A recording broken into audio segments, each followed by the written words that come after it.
Well, I don't know if we're going to get the music. Apparently, we do have an audio failure. Wow. Right now, you should be hearing Lee Moon's theme music for the Tesla Life, but you're not hearing it. But you were hearing it a minute ago. No, we weren't hearing it at all. No. Well, let's just say, hey, everybody. I'm going to turn this off. Hey. Hey there. It's Russell Frost. I am your host for The Tesla Life, episode 70. Oh, my. I don't even know. 72 for November 7th, 2018. You will be happy to know that all of us, at least on this show, survived American Election Day. Mark probably was. I survived without an issue at all. See? Yeah. Just wait. We have plans. Yeah. Just wait until we attack your country and take your ass over, okay? And we'll see. It's all fun and games until somebody's under. Fun and games until the War of 1812 happens all over again. Yes, exactly. Indeed. Come on down and try and trash our White House. Come on. Okay. We are so glad to be back, and we have an enormous amount of news. So let's get that covered. My co-host, what do I call you now? Co-host is fine. Co-host is fine. Let's call him the founder of the Tesla Life, the man who operates all the Twitter feed and the social media, Mr. Mark Coughlin. Hello, everybody. And I'm just on the Twitter feed. Patrick there helps us out tremendously with the Facebook feed. So does he? We really appreciate that. We both work, Patrick. Welcome everyone to the show. We've got a bunch of news for you tonight, for sure.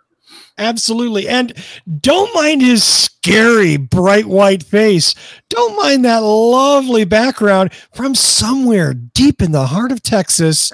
Our friend, Mr. Tony Schaefer. Yeah, so I'm in Texas this week, and I'll be next week as well.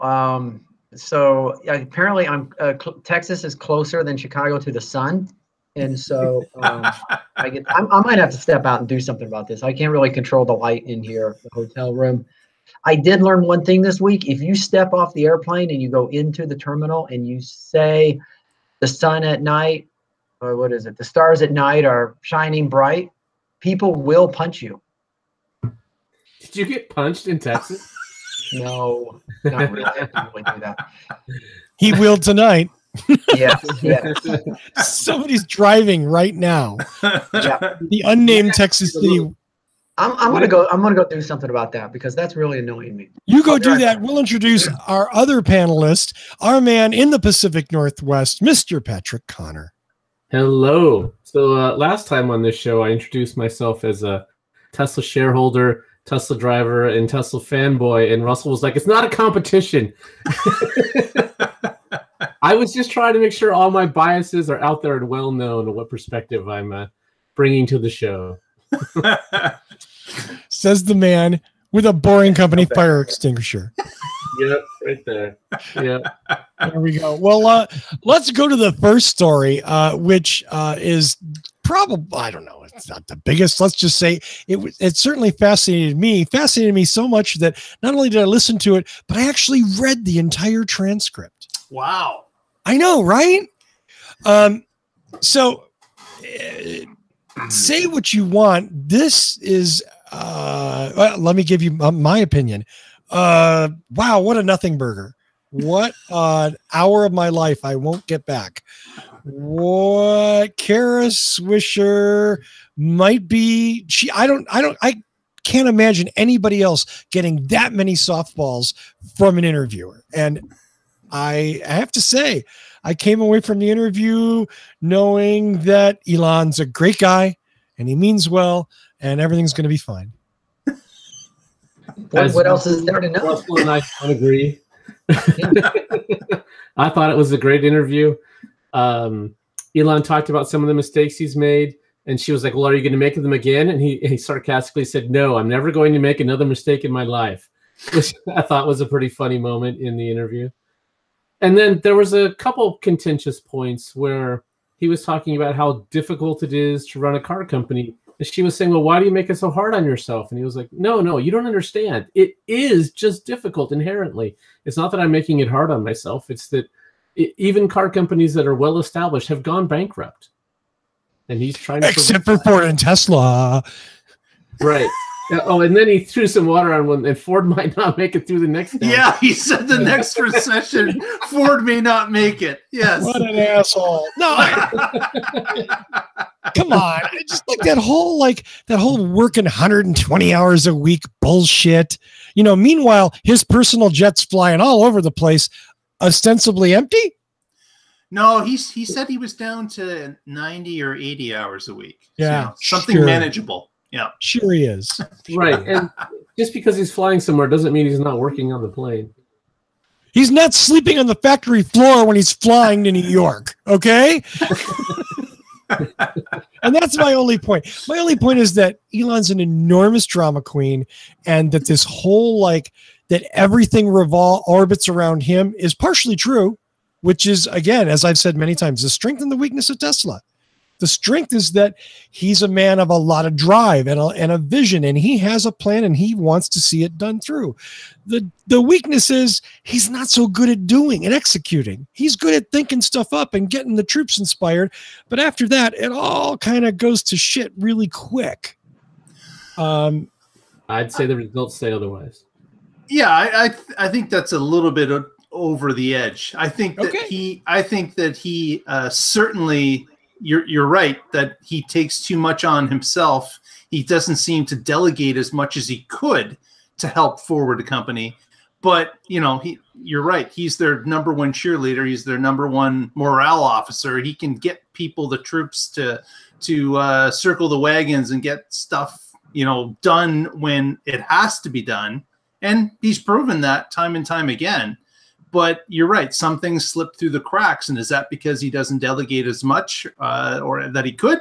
That's maybe my thought, is that he seems to be not too great at delegating stuff. It has to be circling around him. Yep. I would agree with that. He takes a lot on instead of delegating. Yeah. The other thing got nothing else. The other thing that he talked about in that 80-minute call, which is it because he got softball questions, or he just kind of kept his mouth shut except answering the questions direct? Like he didn't seem to get into the weeds at all during this interview. He seemed just to kind of follow the questions, and he didn't really, I guess, elaborate too much or get into the weeds as far as I saw. As far as Elon being disciplined and staying on message and making his points fairly succinctly, absolutely one of the best interviews I've seen with him. No doubt about it. Yeah. This interview with it was Code, what's it called? Coder Decoder? Recode Decode. Okay, Recode Decode. This interviewer is someone that has known Elon for years. She's an acquaintance. So she has talked with him several times throughout the years and got him onto the show. And I will point out also that after this interview happened, someone on Twitter posted, so I guess Ryan DMC, who's from Ride the Lightning podcast, is next. And Elon replied back to that person and said, probably 2 or 3 weeks. So he will be appearing on another podcast shortly. Yeah. And then did you see where I responded to that and said, after that, the Tesla life, right? Yeah. and Elon did not reply to that part, did he? He did not. Not yet. I'm still holding out hope. You're still holding out hope. Okay. I was hoping, Patrick, you'd tell us that he DM'd you and just kind of kept it under public knowledge. But not yet, huh? Okay. Keep hitting him. Keep hitting him up. Yeah. Forever. Exactly. But so Russell, you thought it was fairly softball. It was not worth listening to as far as you were concerned. Well, it's definitely worth listening to if you have an interest in this. Especially if maybe like this, let's just pretend that for a second I have some involvement in a show about Tesla. You definitely have to listen to it. And I think if you care, you go back and you read the transcript to see if you missed anything, just to see if it was complete. And that's what I did. I did like it like when Elon says I'm down to 80 or 90 hours, rather than like, oh, Elon, that's so like, come on, call him on it. What? It's a poor billionaire. yeah, poor billionaire. I get like we don't see Jim Lentz, Mary Hackett, or Mary Barra, Jim Hackett, whining about how they work a lot. I don't think he was whining. I think he was bragging. Okay, we don't see them bragging about how much they work. But that's kind of like a reverse brag, right? That's sort of no. Oh, I'm doing better because I'm only working 90 hours, which is the reverse brag of I used to work a lot more. I find it disingenuous and I don't find it compelling. Like if he was going to talk about processes or things that he actually did, like really like get into some meat and potatoes of what the fuck is he doing there for 80 or 90 hours a week? Well, he's writing code. Yeah, right. He's designing rockets. Yeah. Isn't he the one working the battery manufacturing plant to make sure that it's getting out? I mean, he's hand wrapping the battery. Yes, yeah, he hand wraps the batteries. Yes. Yeah, hey, he's the fluffer bot. Look, I don't want to make this just look, but the subject of this story is an Elon Musk interview. Was it enlightening? No, not from my perspective. You guys disagree? I'm cool with that. I did find one thing enlightening. He talked a little bit more about the pickup truck. And what I found interesting is that he said that the pickup truck is something that, as he said before, that he's really excited about. But the thing is that he says Russell is gone.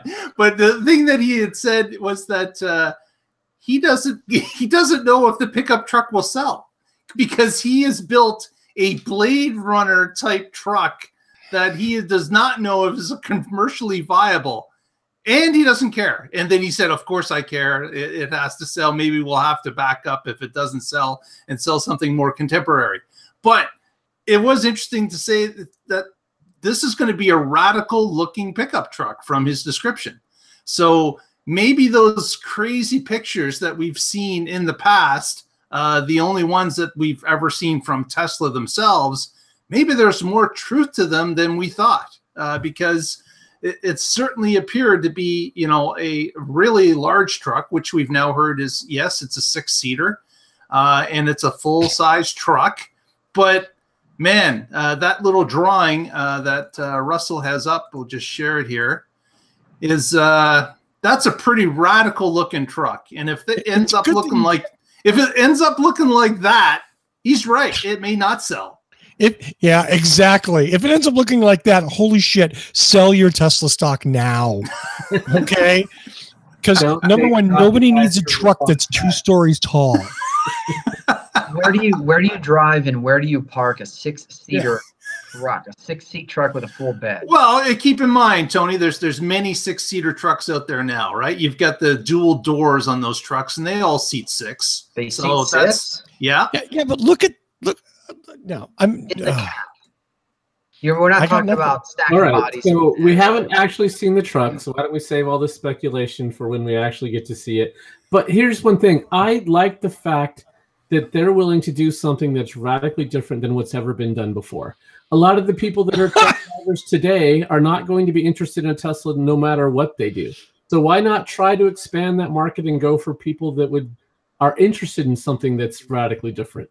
They could bring in a whole new set of buyers, which is what they've done in the luxury sedan market. Most of the people are cashing in cars or trading in cars that were tens of thousands of dollars less. So these are people that are moving up market because Tesla offers something that nobody else offered before.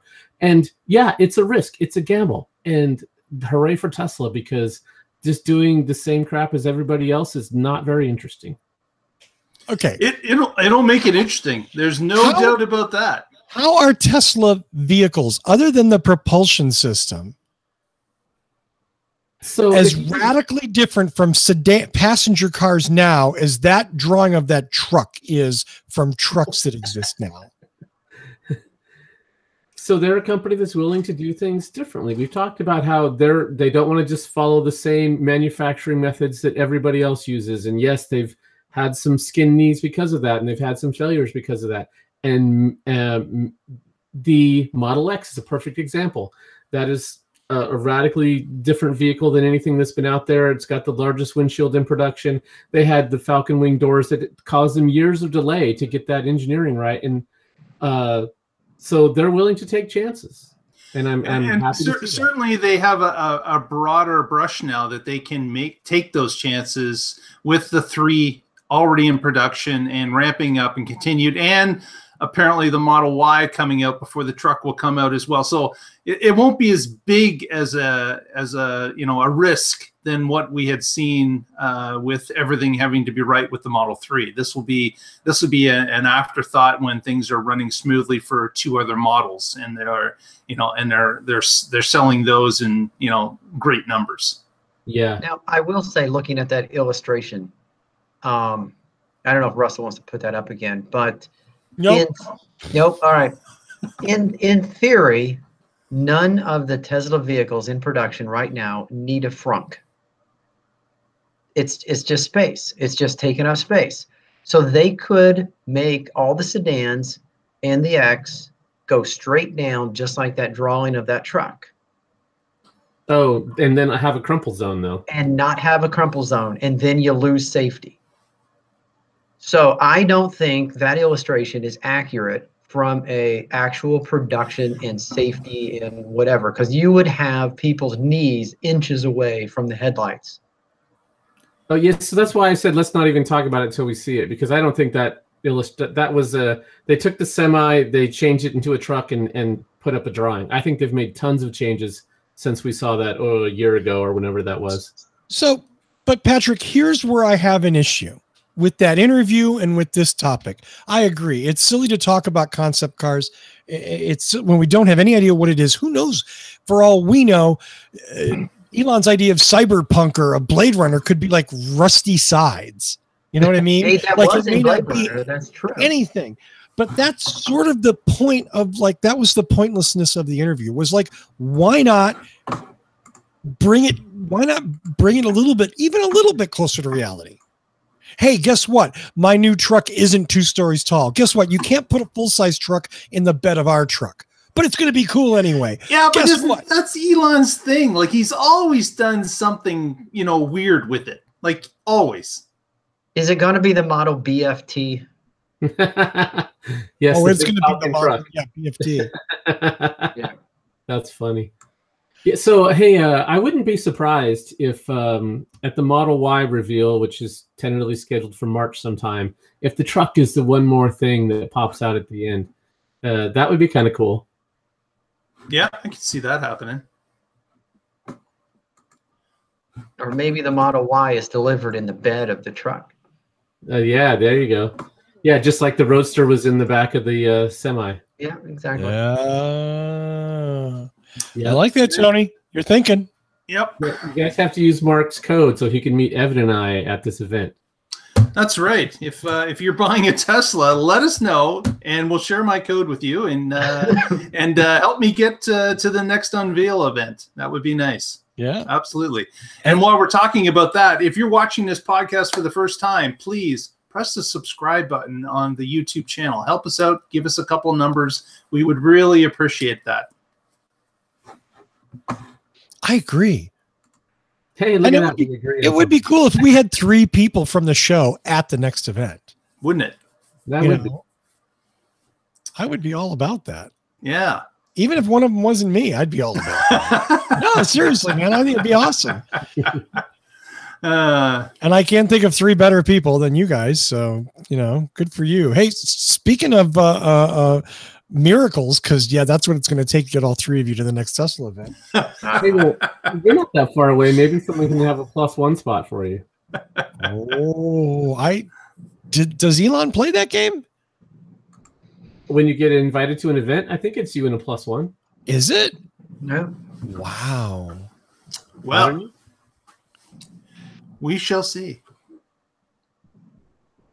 I got nothing. Okay. I got the next one if you got nothing. Well, I was gonna. I had a segue, but it just evaporated.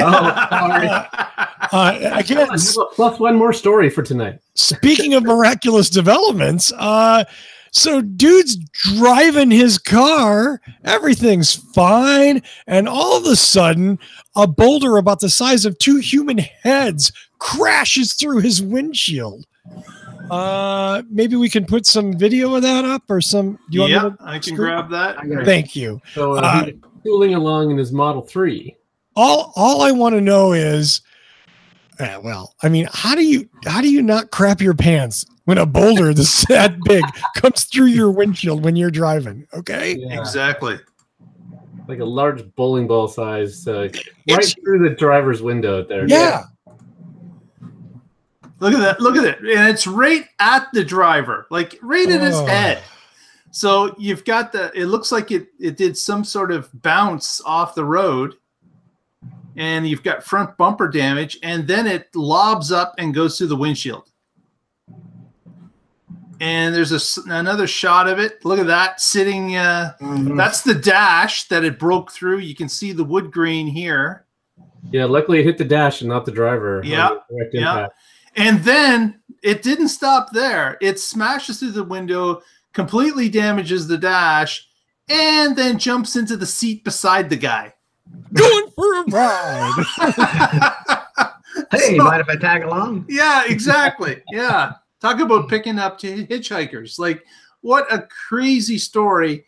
And this guy, like, he said that in the article that he felt the blow hit the car. Glass exploded everywhere. He felt it hit his face. Like, I can't imagine driving at speed and something blows through the windshield and spreads glass all through the cab. And then, he feels the steering wheel's warped, and there's a large boulder sitting beside him in the passenger seat. Yeah. Wow. I just think it was a very fortunate for him that the car was on autopilot and he was asleep in the back seat. Could have been much worse. So, this is in the Columbia River Gorge, which is not that far from me. It's a few hours drive. It was near Skamania Lodge, if anybody's familiar with that area. So on the Washington state side of the gorge. All right. So David in the chat room just said, good reason I keep an airline bag in the front with a change of clothes. Yeah, exactly. Yeah. Oh my God. I would need a new pair of pants. Oh, yeah. I need a new pair of pants, and I just read the article. Okay. I gotta go. Jeez. That's horrifying. Yes, it is. Absolutely. And I don't know that this wouldn't, I don't know that any other car would have, been this okay, but it's amazing that the windshield, look at the safety glass on that. Yeah.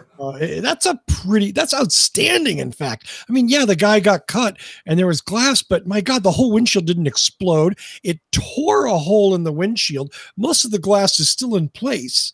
Yeah. I mean, that's impressive. Yeah. It looks, it's so contained. It didn't spider web over the entire thing. And you're right. Everything seems to have held. But the extreme luck is that it went through the windshield at the driver's face, bounced off the inside dash, probably off the steering wheel, and missed him completely. Dropped in the seat beside him. Like, there's something that to be said for luck there. Like that's unbelievable. Yeah, if he would have had his steering wheel setting a little lower, maybe it goes over hitting the chest. And yeah, could you imagine that hitting you in the jaw or the chest? That would be unbelievable. Yeah. And probably would have killed him. He was probably so shocked by the whole thing that he didn't notice Bill Lutz running away from the top of the hill, throwing rocks at Teslas as they go by. Bill was up there for a while. Yeah. Oh man! Wow. It's funny to call this guy lucky. I mean, I've driven that and not get hit by a rock. No rocks have hit me at all. I think that's a lot more lucky, maybe. Oh, he was lucky. There's no doubt about it. He destroyed his car, but man, could have took his life, and that didn't happen. Yeah. So I would certainly call him on the fortunate side based on what we saw here. Yeah, I think not getting hit by a rock is a little more lucky though. But that's See, now we all understand why you were so adamant about getting your car wrapped. Yeah, see, rock protection. I didn't want it to chip my paint. Yeah, you got the anti-boulder wrap, right? That certainly would help with that, I'm sure. The Tesla Semi, they talk about having the atomic blast windshield, so that might have done a little better. Yeah, exactly. I'm willing to bet it would have sustained better if he would have had a 2-story tall 6-seater Tesla truck. Right. Yes. It's all about size. The Mad Max mode enabled. Oh wait, no, right. No, that wouldn't work. No. Next story. Let's talk a little bit about Tesla and Panasonic expecting some profit. Recently, this article was put out by Teslarati that talks a little bit about Panasonic has not made much money. In fact, the Gigafactory has been a drag on their stock because it's not profitable yet. They've spent all that money invested with Tesla to build the Gigafactory and their segment inside of it, and they have not been able to turn a profit even with the amount of batteries that they've pumped out of the Gigafactory one plant to this point. So this article kind of goes along about, because there were some previous stories about Panasonic about their quarter review, and they were saying that the Gigafactory is not a profitable venture at this point. They're still paying for it, but they expect shortly, and of course there's no other time frame, but shortly, there's nothing else they've said, but they expect that shortly, with the ramp of the Model 3 that continues to go up, they will be profitable in the short term.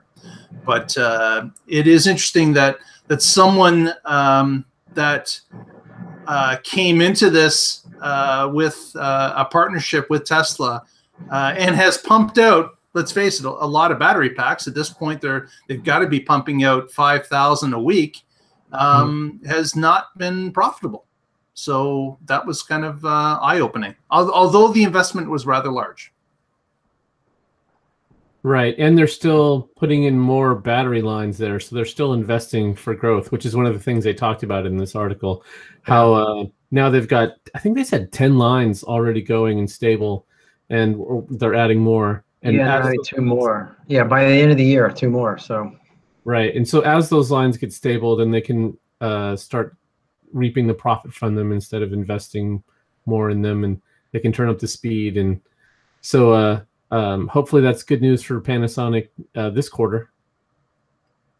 Yeah, this coming quarter. One thing I found interesting is that it says that Panasonic pointed out that the Panasonic executive pointed out that they've dispatched more than 300 people to the Nevada facility to ensure it can keep up with Tesla's demands.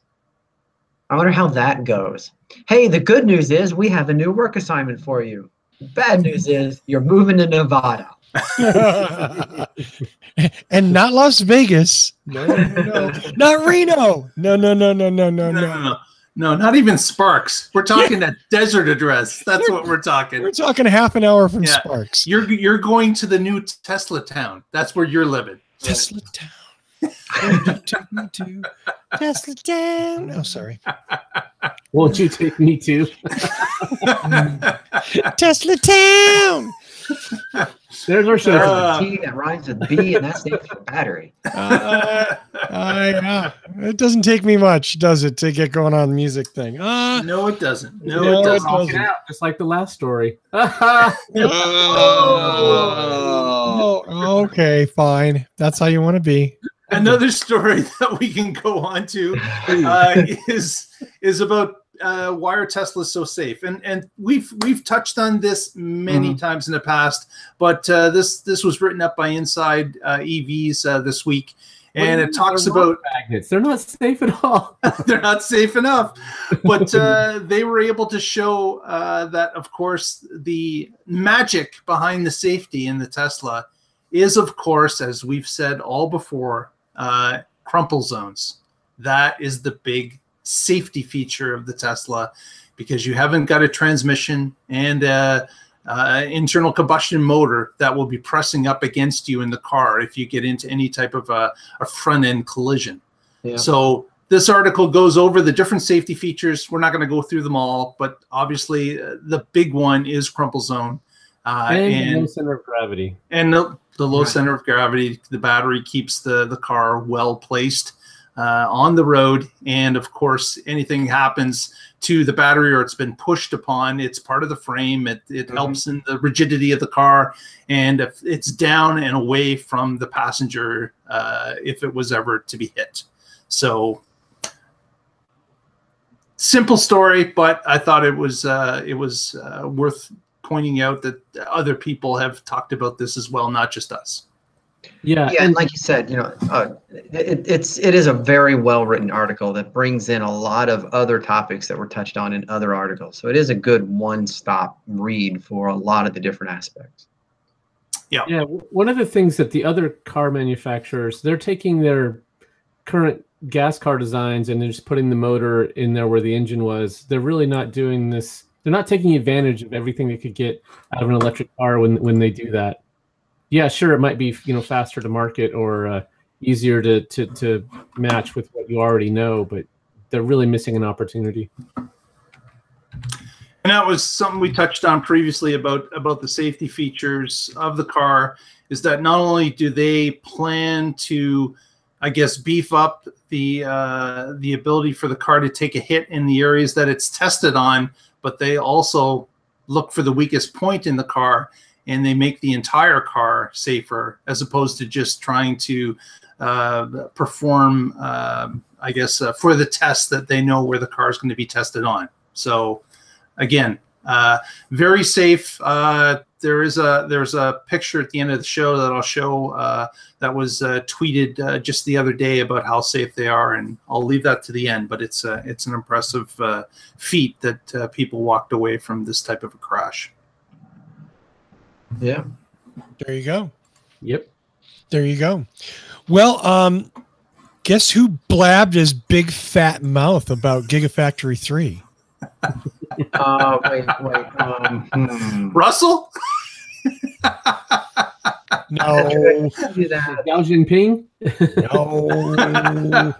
No, that Elon Musk guy. Oh, I was going to say, was it done on Twitter? Because it might have been Trump. He was on Twitter, and he let loose with a few interesting little tidbits about the Gigafactory 3 in China. And I'm going to read those to you in not Elon Musk's voice. For the record. In regards to a question from someone named Vincent with what appears to be either his serial number or a bot address. Vincent, quick question, Elon. Will PANA be partner of the China Giga battery production? Excuse me. Wow, couldn't read that.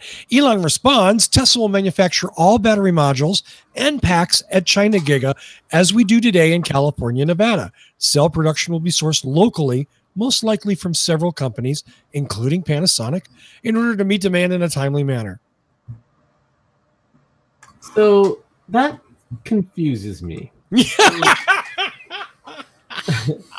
As far as I know, Panasonic and Tesla are the only ones that make 2170 cells, right? Everybody's correct. 18650s. And the only thing that they're going to be making in China, as far as I know, is Model 3s. And maybe some of their, maybe Model Y later, but not the S and X. The S and X use 18650s, but the 3 uses 2170s. So who else could they be getting? I guess they could ask some other manufacturer to make 2170s. Right. You're also yeah, but you're also thinking that, or could it be that if this is 2 to 3 years away, could the refreshes of the S and X be on their way? So they'll be using 2170s as well down the line. Oh yeah, but they don't. I agree that is coming at some point. Not this year certainly, but they don't plan on producing those in China anyway because those have enough margin that they can ship them over. They can ship them in, so they'll never be made there. Yeah, I don't know if never, but in the short term, the more price-sensitive vehicles, it's more important to manufacture them locally. So those are the priority. So do you, like, for example, the original battery, the 18650. 18650. 18650 is that is manufactured by multiple companies though, correct? There are other companies that make that same size of battery. Yeah, it's could Tesla just not go to somebody else and ask them to produce a 2170? Yeah, yes, so that's what they would have to do. They would have to say, here's the design specs. It has to meet this form factor, and ask LG Chem or Cattle or BYD or somebody else to make it in that form factor. Right. Yeah. Which, I mean, let's be clear. Nobody does it right now, but it's China. Probably by 2:00 tomorrow, somebody could be tooled up. Right. You know, for better or worse. Yeah. That can be. I need 1 million of these within the 3 months from now. That's a big enough check that they'll make the change. Mm-hmm. That is an 18650. So, guys, we've got Bassam in the chat saying that Samsung already makes the 2170s. Oh, cool. I did not know that. I didn't know that either. I did not. So there you go. Okay, you should be on the show. We're going to get off. We're done. I'm tired of glowing, I think. Oh, Tony. I didn't even know Bassam made batteries. I gave you my list. There you go.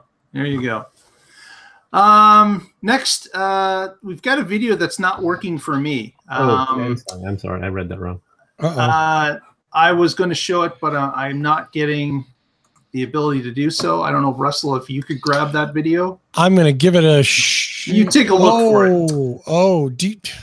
Of course, I don't have a link, but that's okay. No, there's no link. Yeah, I made it even easier. Yeah, thank you. But Elon, who of course we know now doesn't sleep, tweeted out just last week, in the middle of the night, of course, that he had just finished walking the tunnel in Hawthorne. Because of course, when he's not doing anything, it's something to do, obviously. So now he took a video, probably not him. Somebody took a video in the tunnel that looks like they were on some sort of a cart or skate. It's probably not a skate, but it was definitely a cart that was on the rail lines that runs through the tunnel from about. I think the whole tunnel is 2 miles. I'm not sure the video was the complete 2 miles, but it looks like it was from the O'Leary station is where it started. And then it runs all the way into Hawthorne. So, Russell found it. Thanks very much, Russell. Let's just present that. You want me to run that back? Let's run that back to the beginning. Yeah. So Elon there's himself, okay? O'Leary station. Elon himself. You can see some daylight there for a moment, and then into the tunnel. Man, that dude walks fast. What was the quote? Interminably long tunnel? was that the Elon quote? Like, I do not recall that. No. Oh yeah, no. His description was like that. The idea of like a 2 mile long tunnel that he walked it, the entire length of it, and it was just like ridiculously long. And I'm like, well, it's 2 miles. It's 2 miles of tunnel, dude. It's going to be boring, but whatever. I like how this last part is. Yeah, it's completely white. Yeah, it's like, hey, let's make this look good, okay? Yeah, the part that's in SpaceX is like brilliant white. All the walls have been painted. But and it's really well lit, and it's all indirect lighting. You know what I mean? It's like nice. I don't know what those black lines are, though. I don't get what those are. The black lines. Which one? In the white part of the tunnel. There's a number of long black, white. I thought they almost look like the fluorescent, but they're right there. See the lines? power cable, like up here. Right? Like look at the. Oh, okay. That is a separator of the. Are you talking about up here? Yeah, that's a separator of the concrete. Yeah, you know, I've watched enough engineering shows on the Science Channel that, you know, they you're living the life, Tony. I know, right? Envy me.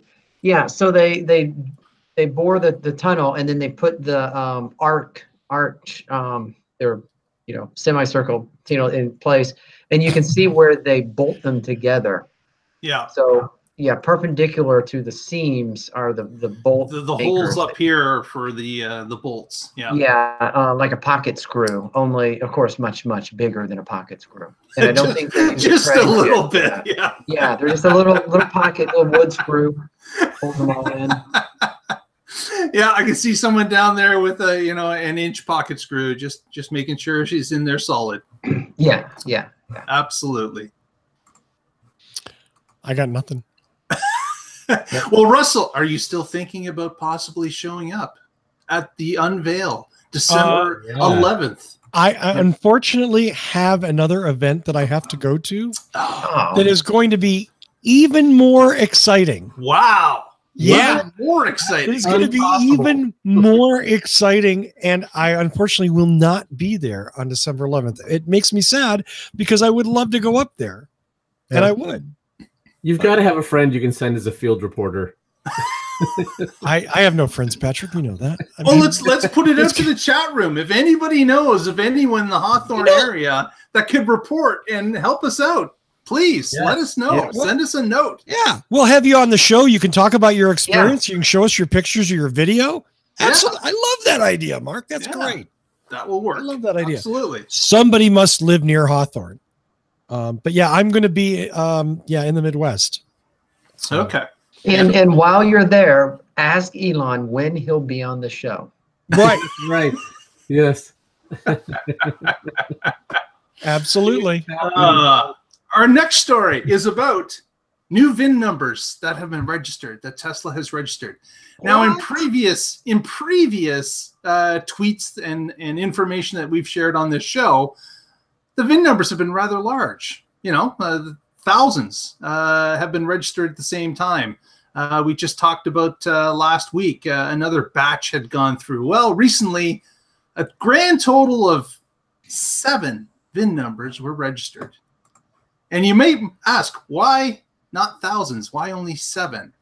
Well, it turns out that these VINs are for Europe.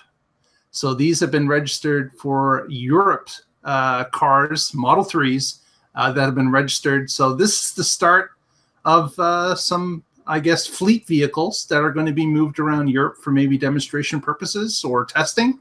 But it's good to see that Europe is now starting to, you know, it's beginning. The wave is just starting. So good to see the registration starting for that area. And I'm sure there are many anxious Europeans waiting for this Model 3 to arrive on their shores.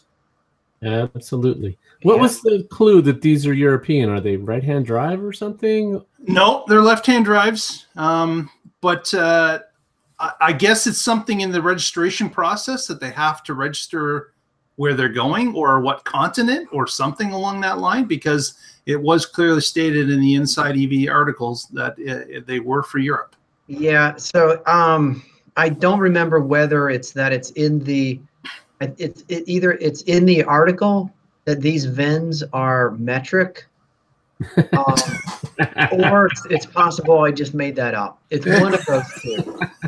I'm going to go with the latter. Yep. It's possible. Yeah, you can tell a lot from the VIN numbers, like if it's dual motor or not, and performance or not. Right. And the range, whether it's standard, medium, or long range. But I don't know what could, other than right-hand, left-hand drive. I don't know how you could tell if it was European. And these cars also, it indicated that they were all-wheel drive except for one rear-wheel drive. So it was 6 in 1. So yeah. So David in the chat room has clarified that they are kilo VINs, and that's how we know. That's how. Yeah. Right. Right. Certain kilos. Yeah. We learned about Samsung and now about metric. Or they could be going to Canada. Who knows? Yeah, exactly. Now, this next story, Patrick had indicated that we've got a link issue with the link that we're showing. And that's because this is the Wall Street Journal and it's behind a paywall.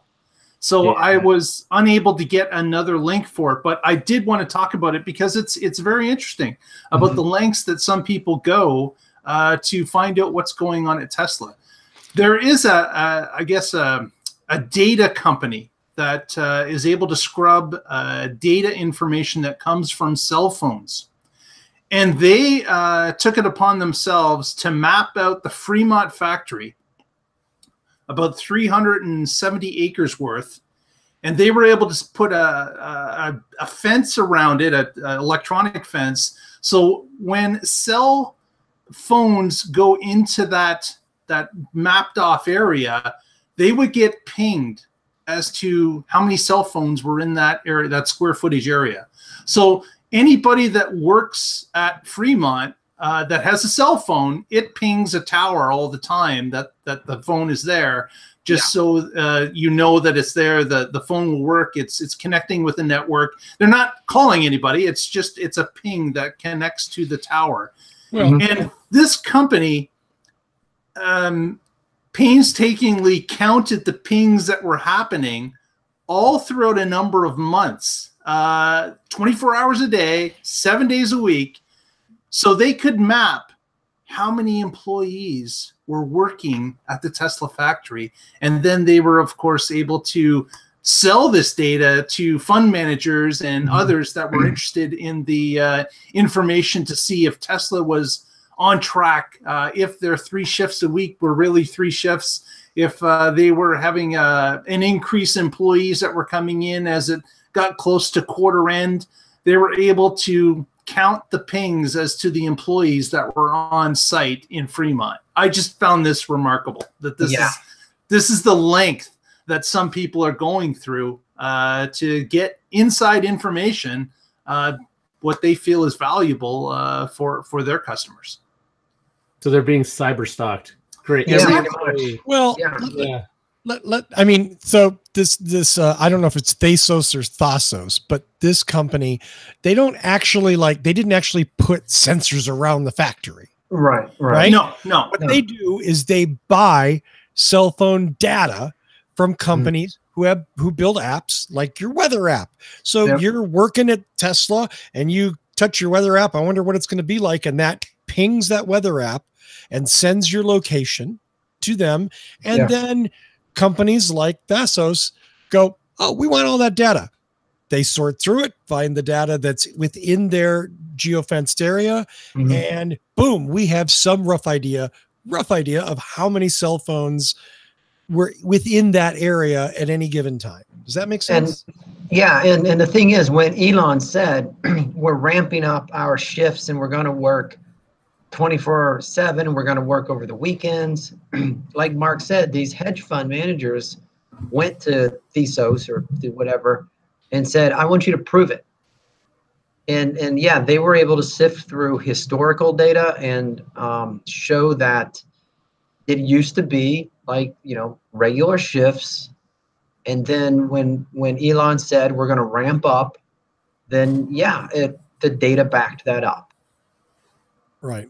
And obviously this company is selling this information about a lot of things. How many people are in a mall at a given time?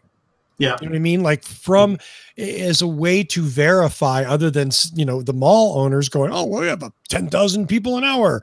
Well, it turns out only 500 cell phones an hour. So there might be a problem, Yeah. But that's an ingenious way to be able to pick up information. I guess it's common in the industry, but I was kind of surprised that they would go to that type of length. I shouldn't be surprised, but it was an interesting article about how they're using big data to extrapolate how many people are on site at any given time. Yeah, it just feels slimy. It kind of does. Airplane mode and leave it there forever. Right. Well, so that free weather app, So definitely everybody should pay attention to that. Location services, whatever you enable on your phone, It's not just for you.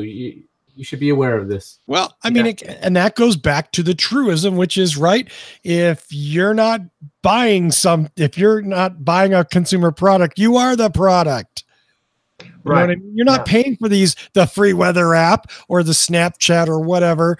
They're getting something from you, and that's your information. Right. Yeah. So it would make me think that it would be, in my opinion, absolutely hilarious if at Tesla or other companies reading this said, okay, when you come to work, turn off, put your phone into airline mode or something. So when people walk in, they go silent. And now suddenly all this data is worthless.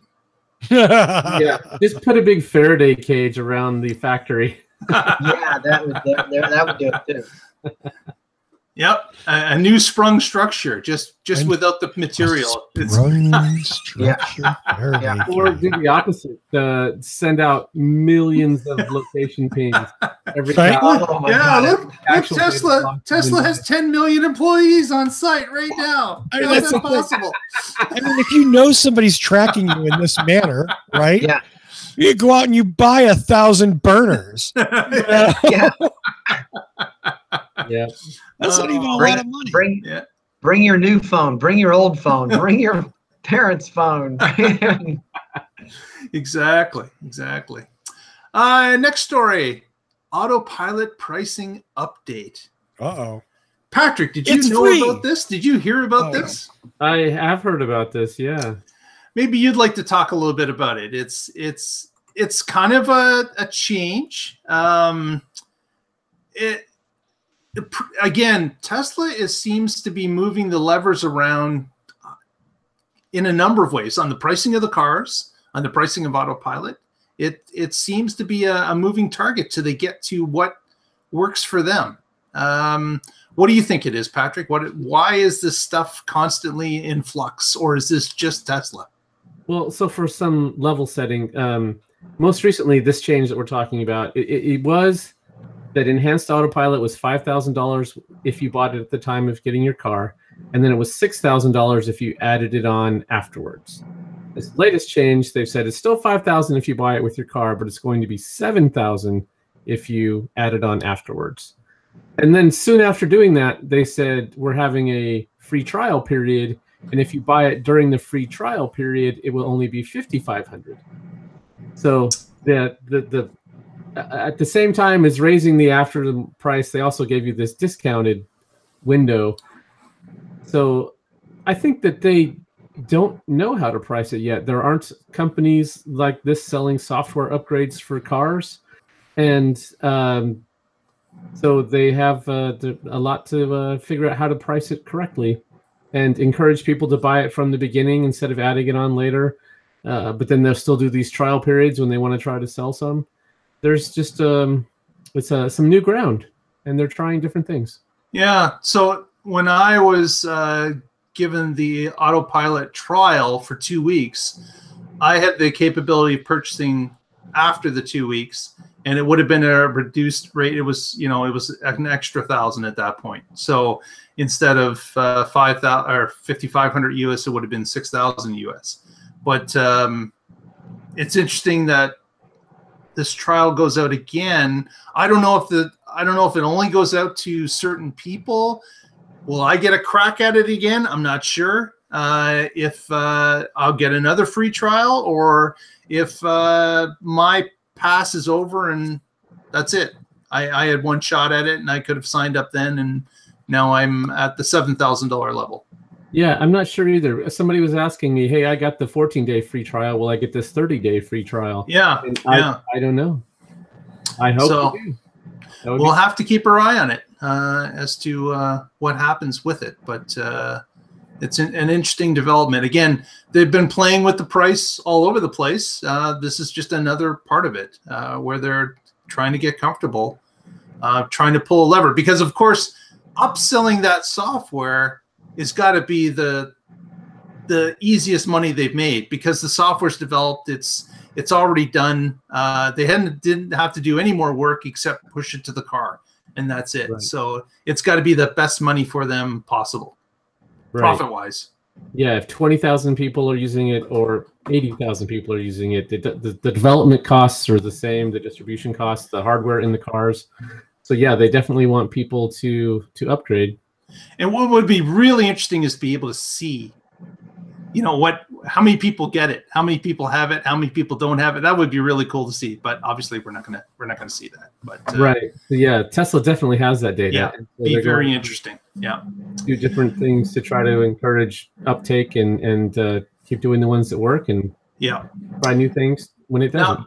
Now we're kind of running out of time, so I'm going to skip a couple stories. We're going to go to our last story. But the chat room, if anyone in the chat room has a title for our episode tonight, please send them on the screen. We'd love to see them and pick from them as to what the episode will be called. So please do that. And again, if you haven't subscribed, please subscribe now. Don't forget, press the button now. Yes. The next thing. I'm not being too pushy, am I? No, not you. Come on. Is that the show title? Click the button. Click the button now, Click damn it. Damn button. The last story of the evening is about this new development in Australia. Now, we have seen this before in Australia, their connection with Powerwalls. They've been given a few different Powerwall options to house energy that's pulled in from wind farms or solar or combinations, where they're able to reduce the use of peaker plants by using rows of batteries to house that extra energy and be able to switch it more efficiently. But this new thing that came to us was something about a community power pack. So it's not large scale. It is a community power pack that will allow you to just connect it to a smaller community. In this case, 52 homes. And I'll just share this here. See if we can present. Yeah. And we've got a smaller power pack that's in a community of homes, 52 of them, and all the homes have solar arrays on their rooftops or on their property, and they all get to share these units and a portion of the storage. I believe it was 8 kilowatts was the amount that each location got, and the thought is it's cheaper to install one of these as opposed to individual power walls at every one of the homes, of the 52 homes. It's an interesting idea. I don't know how much cheaper. They didn't really go into the amount, but it's interesting to have this in the neighborhood that everyone is wired to. But that also leads us to the problem is, how do you get hard wires to this unit in the middle of the community? You got to dig holes if it hasn't been there before, if the community wasn't planned. You've got a serious issue where you're going to be going through roads and people's backyards and everything to get it to this central spot. But if the community was planned and they put it in and then built the homes, then you've got a solution that is cost effective. But neighborhoods often have a neighborhood transformer that's feeding that group of homes. So if you can plant this near that and connect in that way, then you don't have to go to each individual house. You can go to that. Would you, obviously we all have transformers on our streets, whether they're on poles or they're they're under the ground or partially above ground. But I think there are far less than 52 homes attached to a transformer. Like, right. Isn't there like, maybe a dozen homes connected to one transformer, and then you need another one? Right. So if this 52 seems like a lot. Yeah. So if this fed 4 or 5 transformers instead of 52 homes directly, that's still a lot less trenching and digging. And right. Look, the magic, the amazing thing about decentralized power grids are things like this. This is a wonderful thing. Now, I think Mark, you pointed out the weakness, which is not so good for a retro install. It's expensive and messy and all that. But if you plan your community around something like this, it is absolutely brilliant. You can share the cost of something like this and then live in a community that isn't at the whim of a grid that may go up or down at any given time. It's brilliant. I love it. That's cool. Yeah, so kind of a new cool idea from Australia that has been the friend of Tesla for quite some time now. So those darn Aussies, man. they're just loving the Tesla Powerwalls. You can even pair that with community solar, where you have it similarly in a central area instead of on each roof. Not that there's anything wrong with having it on each roof. I have solar on my roof. I love it. Sure. But no, but Patrick, that's a really, again, when you start thinking about this stuff in sustainable terms, there's a lot of things that new communities can do to share those costs and spread the benefits and make that living in that community that much better. So, I mean, cheers to them, whether it's shared solar or shared storage. Yay. You know, the one thing I have to say is when I see that and it's just out there in the middle of an empty space, I have just become so disgruntled about the average person in general, and I give it a year before someone spray paints it or ties a chain around it, tries to rip it away. Yeah, I hate that I go there, but well, you are from Chicago, so See, that stuff doesn't happen. Oh, you had to go there. Yeah, we just lost Chicago. Go to the Chicago thing. Yeah, I know, it's true.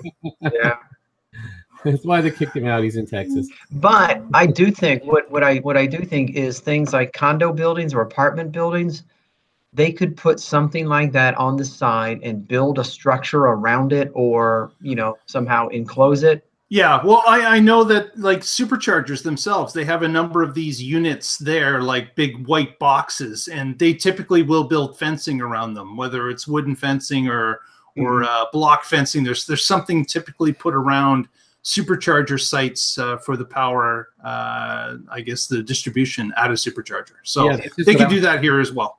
Yep, that'd be a great solution. And they probably did. They just they didn't do it before the photo op. Yeah, the photo op looks much better when you can see the equipment and not the brown wall that they put up in front of it. Yeah, that's true. That's true. There you go. And let's electrify it.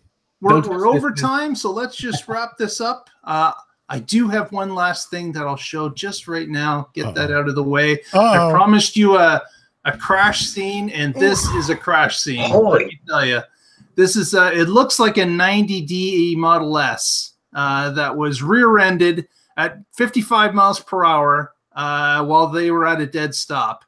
They had a 5 and an 18-year-old sons, and the driver walked away without injury. So love the crumple zones. They are working well everywhere. Yeah, it sure makes the car not do well in the wreck. I mean, it's got but that crumple zone, that it did exactly what it's supposed to. It crumpled, but now you've got a crumpled up car. But walking away is the better part of that. That's the much better part. Exactly. Yeah, I mean, that looks bad. Of course, we've always said cars are replaceable. People are not. So yeah, sacrifice the car to save your life. Yeah. Can I make an election joke here? No. Yeah, go for it. Why not?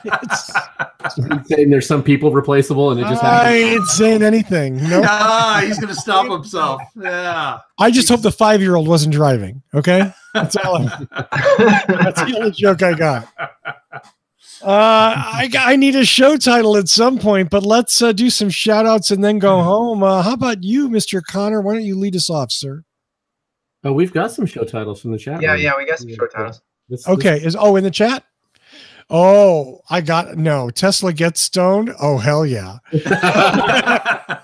Now that one, I will say that was from Derek, and he even said that it was inspired by Lee Moon. So he actually gave Lee credit for that one. Wait, what does Lee have to do with that? Is he passing something around in the chat? Lee recommended one along that, like Tesla gets big stones. Oh, right. Okay. Yeah. Cool. Okay. I am with the Oregon Electric Vehicle Association. You can find us at oeva.org, and all our links to the socials. And you can find my periodic writings at carswithcords.net. Thanks. Carswithcords.net? That's right. I managed to get it right. Tony Schaefer, take us away. Hey, how's that porno movie going next to you? Yeah, they're done. They wrapped up. They're done. They wrapped. Yeah. Right on, man. Right on. Yeah, Good for you. I missed it. I respect entrepreneurship. Yeah, that's great. So, I'm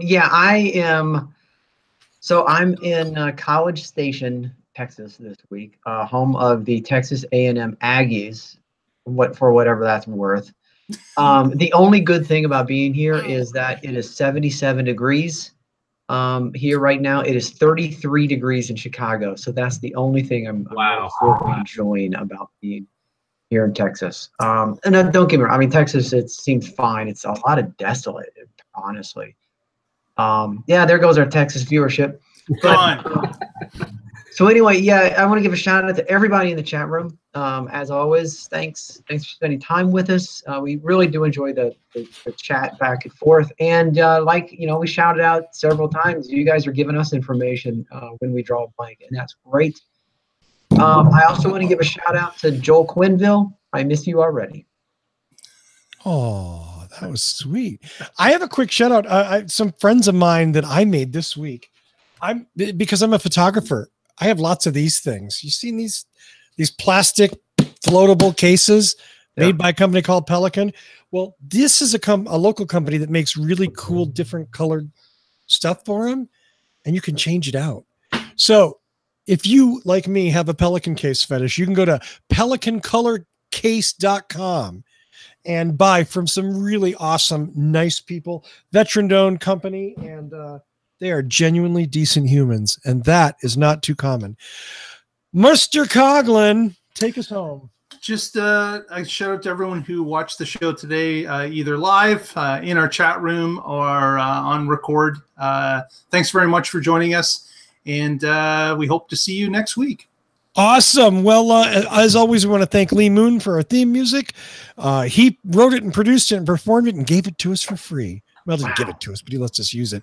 The Tesla Life #1 on Facebook, the Tesla Life on Twitter. Be one of the thousands who get news before anybody else. Subscribe there. And of course, search the Tesla Life show on YouTube and click subscribe when you see our shiny red logo. That's all I got. Tune in next week and find out what is going on in the Tesla Life.